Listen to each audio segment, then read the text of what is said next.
औज़ुबिल्लाहिमिनश्शैतानिर्रजीम बिस्मिल्लाहिर्रहमानिर्रहीम। पाकिस्तान में पेश आने वाले अहम वाक़यात और उन वाक़यात पर मबनी खबरों का तज्ज़िया करने के लिए आप देख रहे हैं प्रोग्राम खबर से खबर और मैं हूं आपके साथ अली अब्बास।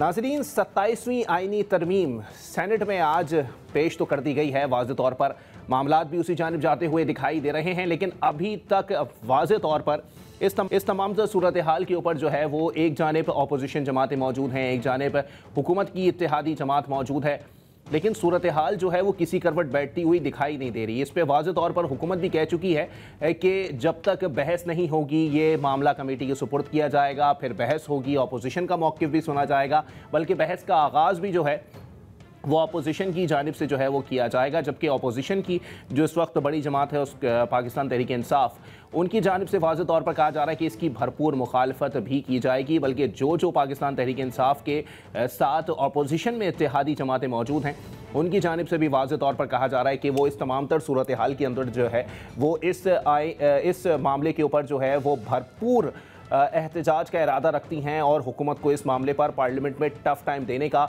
इरादा भी किया जा रहा है। लेकिन अब अगर नंबर गेम की बात की जाए तो कौमी असम्बली से इस मामले को जो है वो मंजूरी के लिए 27वीं आईनी तरमीम की मंजूरी के लिए जो है वो 224 अरकान की हिमायत जो है वो दरकार होगी।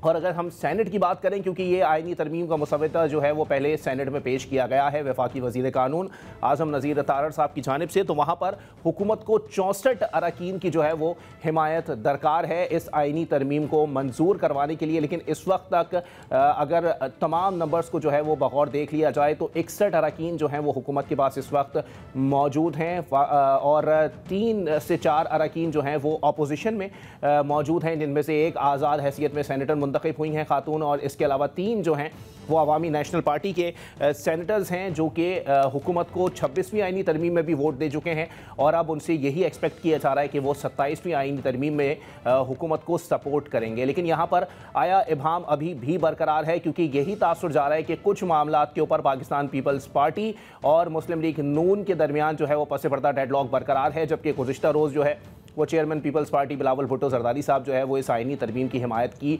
बात कर चुके हैं प्रेस कॉन्फ्रेंस के अंदर, जो कि उनके CEC के इजलास के अंदर वाज़ेह तौर पर फैसला हुआ था।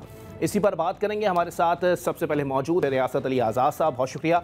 जबकि माहिर कानून हाफिज़ एहसान साहब और पाकिस्तान पीपल्स पार्टी से हमें सेनेटर सहर कामरान साहिबा ज्वाइन कर चुकी हैं, बहुत शुक्रिया। आप तीनों मेहमानान को प्रोग्राम में वार्मली वेलकम कहेंगे।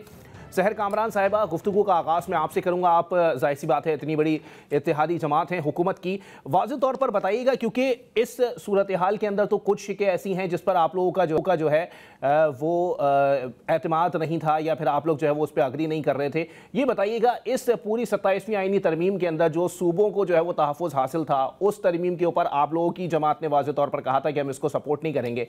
क्या उस मामले के ऊपर भी जो है वो अब मामला तय पा चुके हैं हुकूमत से आपके?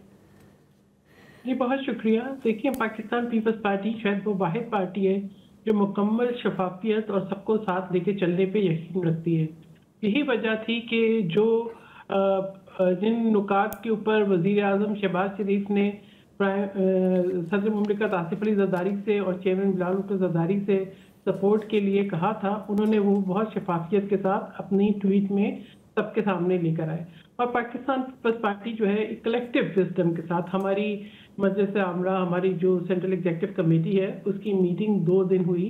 तमाम जो है जो भी नुकात थे इस प्रपोज बिल के, उनके ऊपर हमारे कानूनी माहिरीन, हमारे आइनी माहिरीन ने बड़ा उसको बगौर उसका जायज़ा लिया और फिर मुतफ़िक़ा तौर पे ये डिसाइड किया। पीपल्स पार्टी का एक असूली मौक़िफ़ है कि सूबाई खुद मुख्तारी के ऊपर कोई समझौता नहीं हो सकता, ना ही 18वीं अमेंडमेंट और सिविल सुप्रीमेसी है उसके ऊपर किसी किस्म का दबाव या जो है कॉम्प्रोमाइज़ हो सकता है।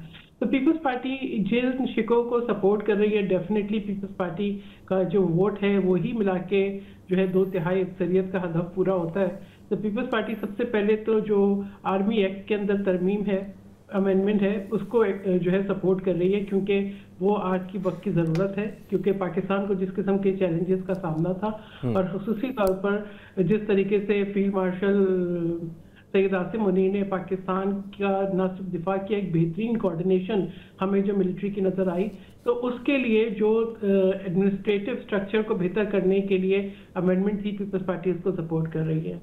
इसी तरीके से जो है पीपल्स पार्टी जो है कॉन्स्टिट्यूशनल कोर्ट, क्योंकि वो डिस्कस हुआ था चार्टर ऑफ डेमोक्रेसी के अंदर भी और पीपल्स पार्टी के मंशूर में भी शामिल है, उसके ऊपर पीपल्स पार्टी ने अपनी तजावीज़ दी हैं, लेकिन पीपल्स पार्टी कॉन्स्टिट्यूशनल कोर्ट को भी सपोर्ट कर रही है।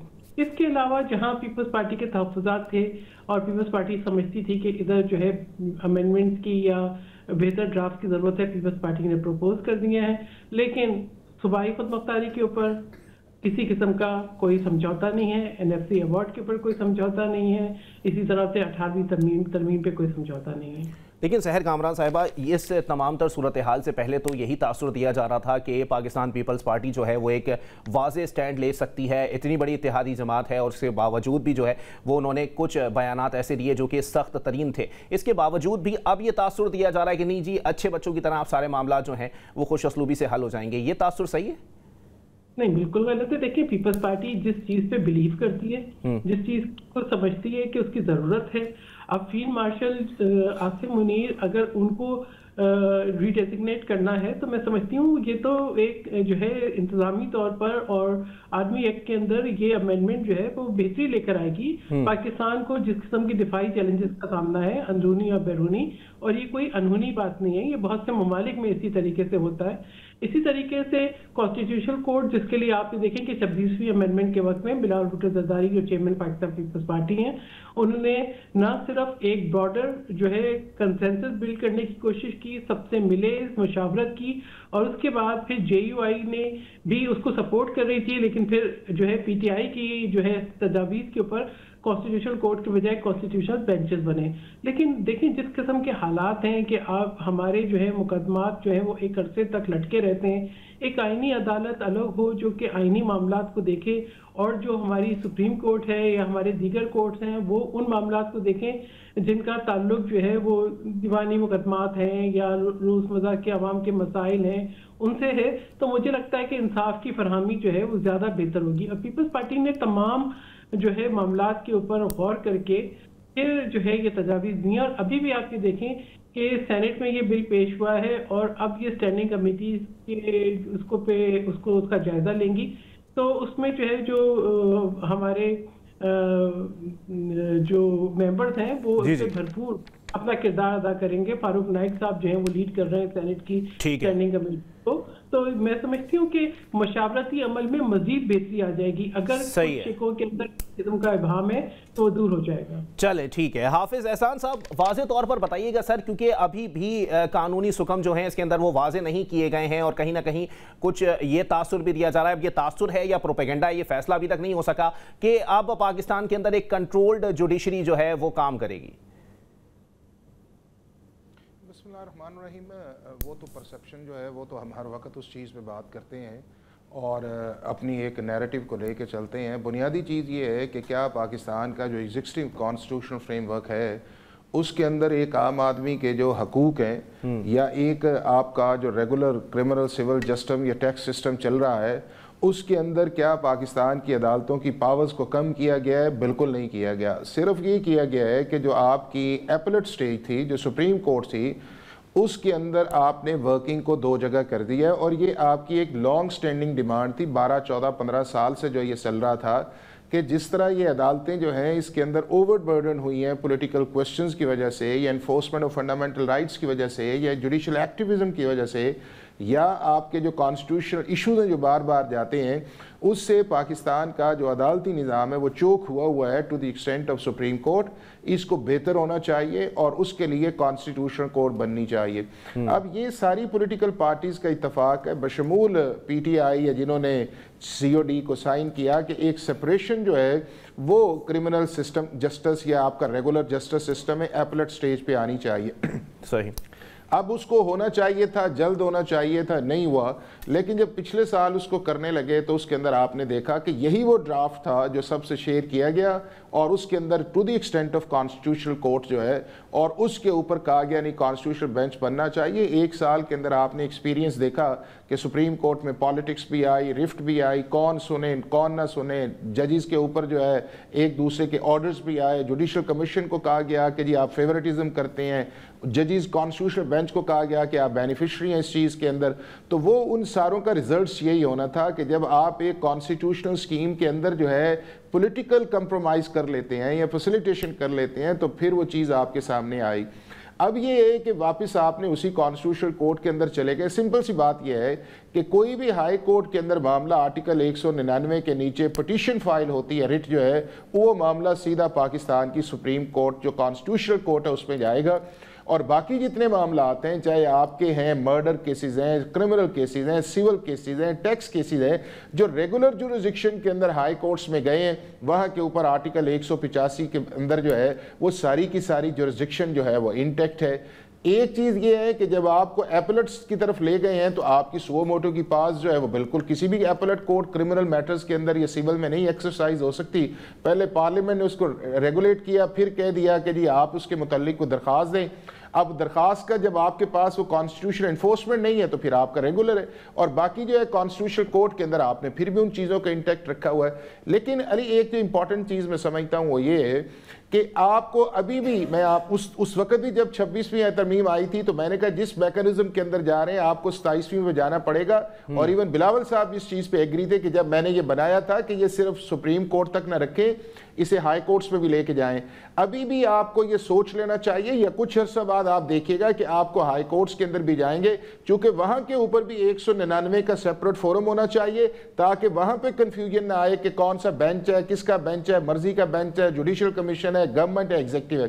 ठीक है। नंबर 2 जो है उसके अंदर की जो बात की जा रही थी जी 18th अमेंडमेंट, वो आपके सामने आया नहीं है। हाँ, डेलिब्रेशन होनी चाहिए, फाइनेंस के ऊपर कोई हरफे आखिर तो नहीं है ना कि जी एक दफा आपने कॉन्स्टिट्यूशन में लिख दिया तो अमेंड नहीं कर सकते। आपके कॉन्स्टिट्यूशन में कॉन्करेंट लिस्ट थी, पार्लियामेंट का नहीं होनी चाहिए, तो क्या जो पाकिस्तान के बनाने वाले कॉन्स्टिट्यूशन से 73 जिसको जुल्फकार अली भुट्टो साहब लेड कर रहे थे वो गलत थे उस चीज के अंदर?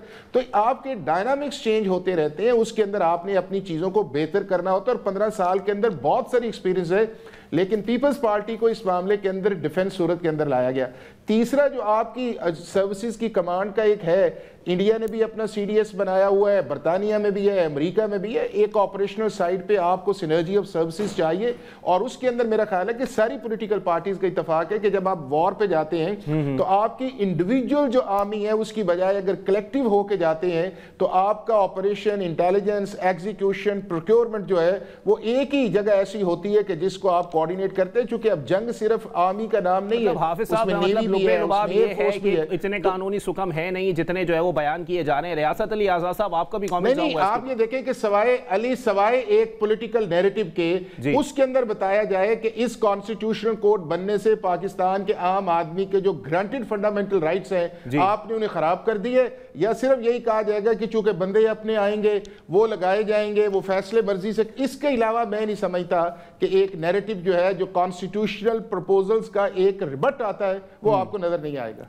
ठीक है, रियासत अली आजाद साहब, सर वाज़े तौर पर बताइएगा सर, ये तो अगर देखा जाए तो अदालतों के ऊपर से बोझ कम करने वाली बात हो रही है, लेकिन इसका तासुर या फिर सही मानों में इसके हवाले से जो एक प्रोपेगेंडा किया जा रहा है या फिर सोशल मीडिया पर जो बात की जा रही है वो इसके बिल्कुल बरक्स है। देखिए, 26वीं तरमीम के साथ मेरा ये मौकफ है, और ये काले कोर्ट वाले मेजॉरिटी लॉयर्स का ये मौकफ है कि 26वीं तरमीम के बाद जो अदलिया थी ये बिल्कुल एक डिफंग हो गई थी, और आईनी बेंच बनाने के बाद कहा गया कि जी सुप्रीम कोर्ट में बहुत सारा बैकलॉग है, पेंडेंसी है, लेकिन 4 से 5 केसेस डिसाइड किए 1 साल के अंदर। उसमें से भी एक केस जो सीनियरिटी थी chief justice Islamabad high court Dogar साहब की, उसका केस भी उन्होंने सिर्फ रिमांड किया, डिसाइड नहीं किया। तो कौन सा बैकलॉग उन्होंने खत्म किया था जिस ग्राउंड के ऊपर ये 26वीं तरमीम करके आईनी बेंच बनाया गया था। अब आईनी अदालत बनाई गई है।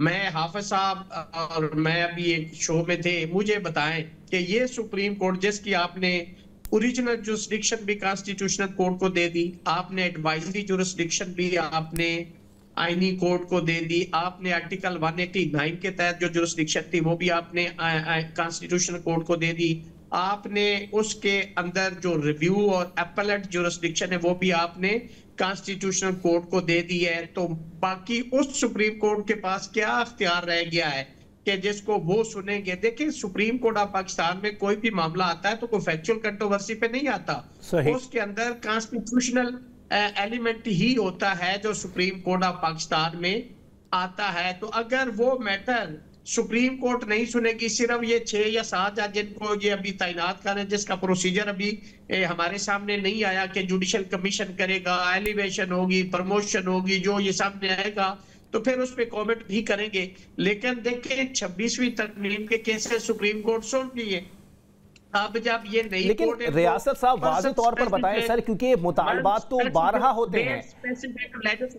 एक ब्रेक के लिए मुझे कहा जा रहा है, ब्रेक के बाद प्रोग्राम को यहीं से कंटिन्यू करेंगे। वेलकम है नाज़रीन, प्रोग्राम के सिलसिले को आगे बढ़ाएंगे। मुतालबात तो 12 होते हैं कि हर हुकूमत जो है वो आने से पहले ये मुतालबा भी करती है या फिर ये दावा भी करती है कि हम जी जुडिशल रिफॉर्म्स करेंगे, लेकिन जुडिशल रिफॉर्म्स जब होने की बात होती है तो आप कोई सिफारिशात उनके सामने रखेंगे या फिर मामला यही होगा कि हुकूमत जो चाहेगी वो करेगी? देखिए, जुडिशल रिफॉर्म और कॉन्स्टिट्यूशन को अमेंड करना लिए बात दो मुख्तलिफ चीजें हैं। जुडिशल रिफॉर्म के हवाले से डिस्ट्रिक्ट जुडिशरी में क्या इन्होंने लेजिस्लेशन कोई लॉज अपडेट किए, हाई कोर्ट के अंदर कोई इन्होंने अपडेट किया, सुप्रीम कोर्ट के अंदर कोई जुडिशल रिफॉर्म क्या लाए? जीरो। सिर्फ ये है कि आपने आइन को बार बार आपने अमेंड किया। जुल्फकार अली भुट्टो शहीद ने कहा था कि ये अवाम का मैंडेट है, ये अवाम का डॉक्यूमेंट है, इसके पीछे अवामी ताकत है। आपने उस आइन को दरियापुर्द कर दिया। आप कह रहे हैं इसको जुडिशल रिफॉर्म दे रहे हैं। इसके अंदर क्या है कि हुकूमत मजबूत हो जाए, अदलिया उसकी आजादी खत्म हो जाए, अदलिया को कंट्रोल कर लिया जाए, ये अमेंडमेंट की गई है। इसको आप जुडिशल रिफॉर्म कह रहे हैं। जुडिशल रिफॉर्म ये होते हैं कि आप उस सिस्टम को अपग्रेड करें जो जुडिशल सिस्टम है। आपने तो अदलिया को बिल्कुल गले से पकड़ लिया है। अदलिया आप इस मुल्क के अंदर एक नापैद चीज होगी है ना। तो देखें, अगर ये जुडिशल रिफॉर्म था तो इस्लामाबाद हाई कोर्ट के अंदर आपने लाहौर से क्यों इंपोर्ट किया चीफ जस्टिस? अगर ये अदलिया ठीक थी, आपने किसी और हाई कोर्ट के अंदर क्यों नहीं इंपोर्ट करके चीफ जस्टिस लगाया? अगर आप ये कह रहे हैं कि जी नहीं जी इन्होंने तो अदलिया को बेहतर करने के लिए उसकी वर्किंग, तो यहाँ इस्लामाबाद हाई कोर्ट के अंदर जो 5 जजेस ने खत लिखा तो उनको क्यों नहीं केसेस मार्क होते? उनको फेडरेशन के केस क्यों नहीं मार्क होते? सिंगल बेंच वो आजकल कर ही नहीं रहे। आप किस जुडिशल रिफॉर्म की बात कर रहे हैं? सहर कामरान साहिबा, वाज़ेह तौर पर बताइएगा, क्योंकि अगर इतनी बात जो है वो रियासत अली आज़ाद साहब कह रहे हैं कि वाज़ेह तौर पर अब जो है वो कंट्रोल करने की बात की जा रही है, जुडिशरी को गले से पकड़ने की बात की जा रही है, इस तमाम तर सूरत हाल के अंदर उन्होंने आपके ही लीडर का जिक्र किया, तो ये तो आपके नजरियात के ऊपर भी बात आ जाएगी।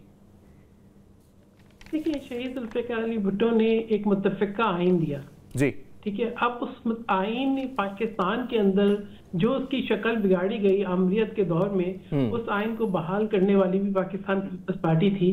सदर मुमलिकत आसिफ अली जरदारी थे जिन्होंने पार्लियामेंट को ताकत उसकी वापस की, जिन्होंने जो है 18वीं अमेंडमेंट के जरिए 1973 के आइन को बहाल किया। आइनी कोड का उस वक्त भी, क्योंकि वो चार्टर ऑफ डेमोक्रेसी में हालात को देख के डिस्कस हुआ था, उस वक्त किसी एक जमात ने मुखालिफत की। उसके बाद जो है फिर जब 26वें अमेंडमेंट में होने लगा तो पीटीआई की मुखालिफत थी, वरना तो मौलाना साहब भी इस पर जो है बिल्कुल उनकी राय पॉजिटिव थी। फिर अब जो है आईनी बेंच बना दिए। अगर आईनी कोर्ट बन जाता तो फिर मैं समझती हूँ बहुत से इबाम नहीं होते। ये जो जुडिशियल एक्टिविज्म ने जितना नुकसान पहुंचाया है और जितना जजेस को एक तफरीक का निशाना बना दिया, ये फेवरेबल जजेस हैं, ये फेवरेबल नहीं है, ये जजेस होने चाहिए, हर एक ये चाहता है हमारी मर्जी के जज हो। एक सिस्टम अगर सामने आ रहा है तो क्यों ना हो। देखिए, बात यह है कि हमने चौधरी इफ्तिखार को भी देखा जो जुडिशियल एक्टिविज्म में जिनको वकला ने और आईनी माहिरीन ने बड़ी इज्जत दी, उसके बाद हमारे सामने आई ना अदलिया किस किस्म की। और शहीद जुल्फ़िकार अली भुट्टो का जिक्र करते हैं जिन्होंने आईन पाकिस्तान दिया, जिन्होंने पाकिस्तान को एटमी कुव्वत बनाया, जिन्होंने पाकिस्तान की खारजा पॉलिसी को जो है दुनिया के सामने मजबूत तरीके से पेश किया, उनके साथ क्या किया? एक अदालत ने ही उनके साथ किया ना कि उनका जुडिशियल मर्डर हुआ। और इस बात को देखिए, जमात इस्लामी के अमीर हैं हाफिज नईमुल रहमान साहब, उनका जो है वो 2 रोज कबल का स्टेटमेंट है, वो कहते हैं सिस्टम पर कब्जा करने के लिए ये तरमीम लाई जा रही है। देखिए, एक तो अली अब्बास मुखालिफत बराए मुखालिफत होती है। देखिए, जो सियासी जमातें पार्लियामेंट में मौजूद हैं उनका काम ये है कि वो एक्टिवली जो स्टैंडिंग कमेटीज हैं उनमें अपना रोल अदा करें, पार्लियामेंट में अपना रोल अदा करें। ये कहना कि जी आपने बाइकआउट कर दिया, आपने सड़क पे बात करनी है, आपने तब तक जमहूरियत को और आइन को तो आप वही अंडरमाइन करते हैं ना। बात ये आपकी सोच है, पॉजिटिव है, नेगेटिव है, आप हक में वोट करना चाहते हैं, आप नफी में वोट करना चाहते हैं, आप पार्लियामेंट का हिस्सा बने। ये तो कोई बात नहीं है कि आप बाहर सड़क पे खड़े होकर बयान देते हैं। अगर आपको मैंडेट है, अगर आवाम ने आपको भेजा है पार्लियामेंट में, तो फिर आप पार्लियामेंट में रोल अदा करें। अगर आपके पास मैंडेट नहीं है, अगर पार्लियामेंट में आपकी नुमाइंदगी नहीं है, तो फिर मैं समझती हूँ कि पार्लियामेंट को अपना जो किरदार है वो अदा करने दें। तो ये जो हम देखें, कुछ पॉपुलर स्टेटमेंट्स होती हैं एक पॉलिटिकल नैरेटिव के लिए, पॉलिटिकल एग्जिस्टेंस के लिए, वो अपनी जगह, लेकिन किसी मशावरती जो है प्रोसेस का हिस्सा बनना वो ज्यादा इंपॉर्टेंट है। और मैं तो इस बात से तो बहुत सपोर्ट करूंगी आर्टिकल 243 की जो अमेंडमेंट है उसको, कि फील्ड मार्शल सैयद आसिम मुनीर ने ये अर्न किया है, इट्स वेरी वेल डिजर्व। खाली पाकिस्तान नहीं, दुनिया भर के अंदर उनका ताल्लुक जो है बड़ी इज्जत से होता है। आप ये देखिए, अमेरिकी सदर डोनाल्ड ट्रंप, जो हम फोन नहीं उठाते थे पहले हमारे वजीर आजम का, वो हर अपनी तकरीर में जिक्र करते हैं, वो फील्ड मार्शल की हर उसमें तारीफ करते हैं। तो बात ये, और ये बताते भी हैं कि फील्ड मार्शल वो क्यों हैं, कि उन्होंने किस तरह से अपने से ज्यादा वसाइल रखने वाले मुल्क को शिकस्त दी है और पाकिस्तान का दिफा किया है, पाकिस्तान की इज्जत और तौकीर बढ़ाई है। तो मैं समझती हूँ कि ये एक एडमिनिस्ट्रेटिव जो है इम्प्रूवमेंट जो है बहुत जरूरी है। तो ये एक इंटरनल स्ट्रक्चर की इम्प्रूवमेंट है, और इस पे जो है ना कंट्रोवर्सीज क्रिएट करना या जो कॉन्स्टिट्यूशनल अमेंडमेंट पे कंट्रोवर्सीज क्रिएट करना ये गलत है। हाँ, हमें सिविलियन सुप्रीमेसी का दिफा करना था, वो पाकिस्तान पीपल्स पार्टी ने की है। इसी तरीके से हम ये समझते थे कि ये बहुत जरूरी है कि जो है सूबों के इख्तियारात कम ना हो, उससे पाकिस्तान पीपल्स पार्टी ने स्टैंड लिया है। हम ये चाहते थे कि एनएससी अवार्ड के जो सूबों का हिस्सा, इस पर कॉम्प्रोमाइज ना हो, उससे पाकिस्तान पीपल्स पार्टी ने फर्म स्टैंड लिया है। बाकी मैं समझती हूँ कि अगर जमहूरियत को मुस्तहकम करने के लिए कुछ काविशें हो रही हैं, तो उसमें तो मुझे लगता है कि तनकीद जो है बराए तनकीद उसका कोई जवाब नहीं है। हमारी ठीक है, हाफिज हसन साहब से मैं जरा इस पे बात कर लूं जी। बनाती है, ठीक है, एक ब्रेक की तरफ जाएंगे, ब्रेक के बाद प्रोग्राम को यहीं से कंटिन्यू करते हैं। वेलकम एक नाज़रीन, प्रोग्राम के सिलसिले को आगे बढ़ाएंगे। हाफिज साहब, सर वाज़े तौर पर अब बता दें सर कि अगर देखें, रियासत अली आज़ाद साहब ने भी वाज़े तौर पर बहुत वैलिड पॉइंट्स उठाए हैं। उन्होंने कहा है कि देखें, इस तरह के मामलात होने चाहिए थे। जुडिशल रिफॉर्म्स जो है वो अलग चीज़ है, क्योंकि तासुर यही दिया जा रहा है कि जुडिशल रिफॉर्म्स हो रही हैं, जबकि इसके बरक्स जो है वो जुडिशरी को कंट्रोल करने की या फिर जुडिशरी को जो है वो अपने ताबे करने की बात की जा रही है।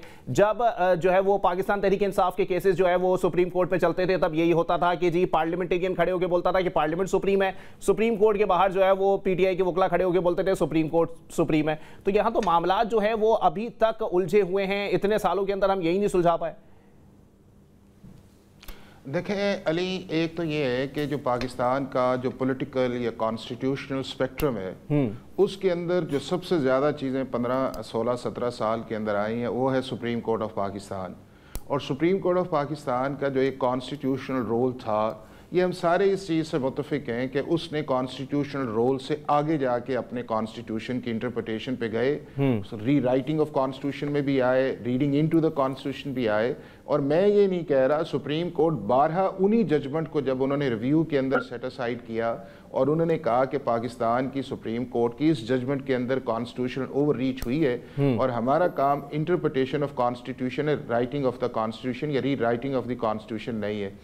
अब अगर इस कॉन्टेक्स्ट में देखा जाए, अभी आप बात कर रहे हैं सिर्फ सुप्रीम कोर्ट की हद तक, जहां तक बात है आपकी हाई कोर्ट्स या डिस्ट्रिक्ट कोर्ट्स में कोई दो राय नहीं है कि पाकिस्तान का अदालती एज अ होल निज़ाम अगर 130 नंबर पे है दुनिया के अंदर रूल ऑफ लॉ इंडेक्स के अंदर, या उसके बाद आपका जो है सब कॉन्टिनेंट के अंदर सबसे नीचे है, तो उसके अंदर सिर्फ एक सुप्रीम कोर्ट फैक्टर नहीं है, उसके अंदर आपकी ए टू लेके जी तक जितने कॉन्स्टिट्यूशनली नीचे जो चीज़ें जा रही हैं, कि जिसके अंदर आपकी डिस्ट्रिक्ट जुडिशरी है, स्पेशल कोर्ट है, ट्रिब्यूनल्स हैं, पुलिस है, रेवेन्यू डिपार्टमेंट है, उसके बाद आपके जो दूसरे स्पेशल फोरम्स हैं, वो सारे के सारे उस इनएफिशिएंसी या इनकॉम्पिटेंसी के वो रिस्पॉन्सिबल हैं। इसीलिए तो ये है ना कि आप बाहर चले जाएं, क्या पाकिस्तान इस तरह की अमेंडमेंट से आपको लगता है कि उस रैंकिंग में कुछ बेहतरी आएगी? देखें बात यह है कि कॉन्स्टिट्यूशन के अंदर तो मेजर फ्रेमवर्क जो है वो तो है आपकी हाई कोर्ट से, ये सुप्रीम कोर्ट का जो पार्लियामेंट की कॉम्पिटेंसी है। अब ये है कि हमने कॉन्करेंट लिस्ट भी खत्म कर दी है। अब बुनियादी तौर पे रिस्पॉन्सिबिलिटी तो प्रोविंसेस की है कि इस चीज को बेहतर करें, बट फेडरल गवर्नमेंट को भी लेना चाहिए कि अगर आर्टिकल 37 है फॉर इंस्टेंट जस्टिस जो है, तो डिस्ट्रिक्ट जुडिशरी की भी मेजर ओवरहॉलिंग की जरूरत है, हाई कोर्ट की भी ओवरहॉलिंग की जरूरत है। ये पाकिस्तान का जो निज़ाम इंसाफ जो है इसके अंदर बहुत सारी गुंजाइश है, आउटडेटेड सिस्टम है, कॉलोनियल सिस्टम है, साल से केसेस लगते हैं। लेकिन ये है कि जो टॉप पे जाके आपको चीजें नजर आई थी, फिर आपने उसको देखा कि किया। और अब ये बार बार ये कहना कि जी सुप्रीम कोर्ट खत्म नहीं, सुप्रीम कोर्ट खत्म हुई, सुप्रीम कोर्ट का वही रोल इंटेक्ट है जो कॉन्स्टिट्यूशन के अंदर आर्टिकल 185 के अंदर मौजूद है। उसके अंदर वो सारे क्रिमिनल मैटर सुन सकती है, वो इंटरप्रिटेशन ऑफ लॉ जो क्रिमिनल मैटर्स के वो कर सकती है, वो सिविल मैटर सुन सकती है, वो टैक्स के सुन सकती है, वो सिविल राइट्स के सुन सकती है, वो उसके बाद आपके रेवेन्यू के सुन सकती है, वो फैमिली के सुन सकती है। हाँ, वो चीज जो है जो 199 जो एडिशनल जुरिस्डिक्शन हाई कोर्ट्स के अंदर दी गई है वो चली जाएगी आपकी कॉन्स्टिट्यूशनल कोर्ट के अंदर। लेकिन वहां पे हम बात ये करते हैं कि जी गवर्नमेंट लगा देगी, अपने लगा, और जब भी जज गवर्नमेंट नहीं लगाती थी उस वक्त जजेस का जो आपके अंदर कैपेबिलिटी है या प्रोफेशनलिज्म है या इंटेग्रिटी जो है या उनकी डिलीवरेंस है, वो भी तो कोई आउटस्टैंडिंग नहीं नजर रही ना। कि अगर 15 साल जुडिशरी ने 19th अमेंडमेंट करवाई और अपनी मर्जी के जजेस लगाए, ना सिर्फ जजेस लगाए बल्कि सुप्रीम कोर्ट के एलोकेशंस के अंदर भी उन्हें लेके आए, तो क्या उसको पाकिस्तान की सारी बार्स ने, उसके बाद लॉयर्स ने, पॉलिटिकल पार्टीज ने क्या उसे अच्छा समझा? नहीं अच्छा समझा उस चीज के अंदर। तो अब अगर चीज उस लेवल पे चली गई, अब दूसरा ट्रांसफर ऑफ जजेस वाली बड़ी बात की जाती है। भाई ट्रांसफर ऑफ जजेस ये है कि अगर कोई जज को आप ट्रांसफर करते तो क्या इससे इंडिपेंडेंस ऑफ जुडिशरी इफेक्ट होती है? अगर यही वो मसला है तो इंडिया के अंदर तो आर्टिकल 222 है, वहां पे तो जज की कॉन्करेंस जरूरी नहीं है। दुनिया के दूसरे ममालिक के अंदर भी मैंडेटरी नहीं है।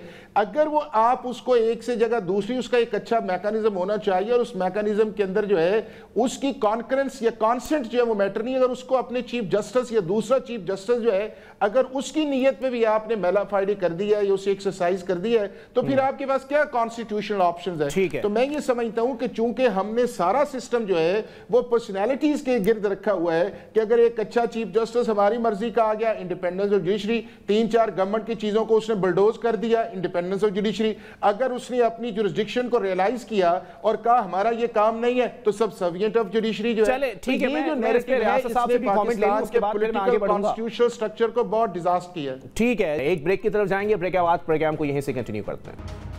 वेलकम एक नाज़रीन, प्रोग्राम के सिलसिले को आगे बढ़ाएंगे। जी रियासत साहब, सर उनका पॉइंट ये भी वाज़ेह तौर पर दिखाई दे रहा है। वो कह रहे हैं जब सुप्रीम कोर्ट के अंदर ही जो है वो ये सारा जो है वो सिस्टम चलता था, सारे जजेस जो है वो लगाए जाते थे, तब भी कोई ऐसी जो है वो कारकर्दगी वाज़ेह नहीं थी। हुकूमत के इख्तियार से पहले भी बड़े मामला हैं। सहर कामरान साहिबा ने जो है फरमाया कि जी अगर कहीं पर जो है वो आइन को मजबूत करने की बात हो रही है तो उस पर तनकीद बढ़ाए, तनकीद नहीं, तनकीद बढ़ाए इस्लाह होनी चाहिए तो ज़्यादा सही है। मैं सहर कामरान की बात को आगे बढ़ाते हुए उन्होंने कहा कि जुल्फ़िकार अली भुट्टो शहीद को जुडिशरी ने सजाए मौत दी थी। वो जुडिशरी किसकी थी? किसने सजाए मौत दिलवाई थी? कौन था? ज़िया था? जुल्फ़िकार अली भुट्टो शहीद ने इस मुल्क के अंदर मुतफिका आइन दिया। 1935 का इंटरम कॉन्स्टिट्यूशन आपने ऑप्ट किया, फेल हो गया। 56 का आइन आपने फॉलो किया, फेल हो गया। 62 का आइन आया जिसको फैसलाबाद का घंटाघर कहा गया कि उसके अंदर तमाम अख्तियारात एक सदर के पास थे। कुफर टूटा खुदा खुदा करके। अगर 1973 का जुल्फ़िकार अली भुट्टो शहीद ने मुतफिका आइन दिया था, जिस जुडिशरी को आप आज बुरा कह रही हैं, उसके बाद आने वाली जुडिशरी ने जुल्फ़िकार अली भुट्टो शहीद का रेफरेंस अंडर आर्टिकल 186 ये डिक्लेयर किया कि वो फैसला अदलिया का काला कानून था, आर्टिकल 10 अवेलेबल नहीं था। आज आपने वही रीत, ये 27वीं तरमीम करके वही जो ज़िया के दौर में जुडिशरी थी वो जुडिशरी आज आप लाने की कोशिश कर रहे हैं। एक तो मैं ये करेक्ट कर दूं। दूसरी बात कि जी यहाँ पे सुप्रीम कोर्ट के अंदर ऐसा हो रहा है, हाई कोर्ट के अंदर ऐसा हो रहा है। भाई बात देखें, क्या पाकिस्तान के अंदर सिर्फ अदलिया एक प्रॉब्लम रह गई है? आपने कौन सा एक्ट पास किया है पार्लियामेंट से जो कि पब्लिक के इंटरेस्ट में है, जो गुर्बत पे है, जो एजुकेशन पे है, जो सेहत पे है, जो लोगों के रोजगार पे है? कोई एक लेजिस्लेशन मुझे बता दे। आपने आइन जो एक मुत्तफिका आइन था, आपने उसको आइन काम और खाने का मेन्यू ज्यादा बना लिया है। आज भी आपने अदलिया को मैनेज और मनूवर करने के लिए आपने 27वीं तरमीम दिया। ये तो आपने जुल्फिकार अली भुट्टो शहीद के क्रेडिट को डिस्क्रेडिट कर दिया इस पाकिस्तान की तारीख के अंदर। और दूसरी बात मैं ये कहूंगा कि जी सुप्रीम कोर्ट के पास वही अख्तियार है, और भाई सुप्रीम कोर्ट के अंदर कोई भी फैक्चुअल कंट्रोवर्सी पे केस नहीं आता। जो भी केस आता है वो कॉन्स्टिट्यूशनल मैटर होता है। अगर सुप्रीम कोर्ट के पास वो अख्तियार है तो फिर आपको नई अदालत बनाने की क्या जरूरत पड़ गई थी? अगर ये सारे आईनी मैटर आप कहते थे बैकलॉग है तो Supreme Court master of the roster आपने चेंज कर दिया, आपने कमेटी बना दी 1918 के तहत।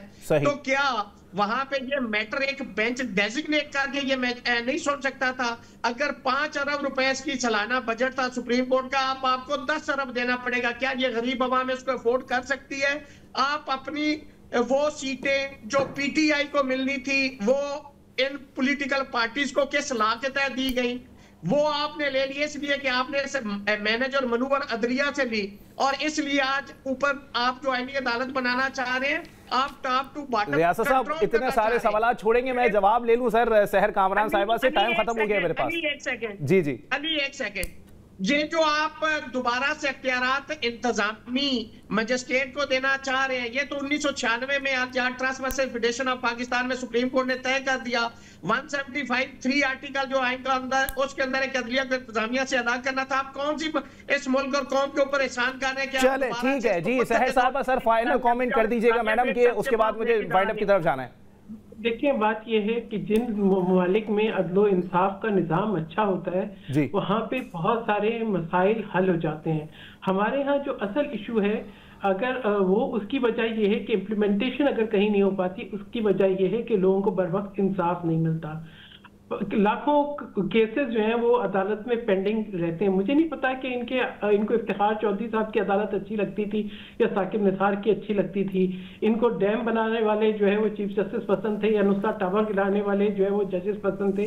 देखिए बात यह है कि बहुत जरूरी है कि अवाम को इंसाफ मिले, उनका एतमाद हो अदालतों के ऊपर। अब ये कि अगर कॉन्स्टिट्यूशनल केसेस जो कि रोज लगते थे, जिनके ऊपर हेडलाइंस बनती थी, जिनके ऊपर हाइप क्रिएट होती थी, वही अगर सुप्रीम कोर्ट में चलते रहे और कॉन्स्टिट्यूशनल बेंच ना हो तो मुझे लगता है कि आम आदमी को कोई रिलीफ नहीं हो। बाकी मैं कहूंगी कि आप जरूर उन कवानीन का जायजा लें जो हमने मुतारिफ कराए। मैंने खुद सिविक एजुकेशन कमीशन लॉ, इन्होंने एजुकेशन की बात की, जो कि एक्ट ऑफ द पार्लियामेंट है कि जो है आईने पाकिस्तान और सिविक एजुकेशन जो है उसको निसाब का लाजमी हिस्सा बनाया जाए। बहुत शुक्रिया सेनेटर सहर कामरान साहिबा, पाकिस्तान पीपल्स पार्टी से माहिर कानून हाफिज एहसान साहब और माहिर कानून रियासत अली आज़ाद साहब हमारे साथ मौजूद थे। तासुर यही जा रहा है कि अभी भी कुछ वकला ने इसको सही और कुछ ने गलत करार दिया है, लेकिन पीपल्स पार्टी कुछ मामलात पर अभी भी स्टैंड करती है। आगे आने वाले वक्तों में सूरत हाल मजीद वाज़ेह हो जाएगी। इसी के साथ अली अब्बास को दीजिए इजाज़त। अल्लाह हाफिज़।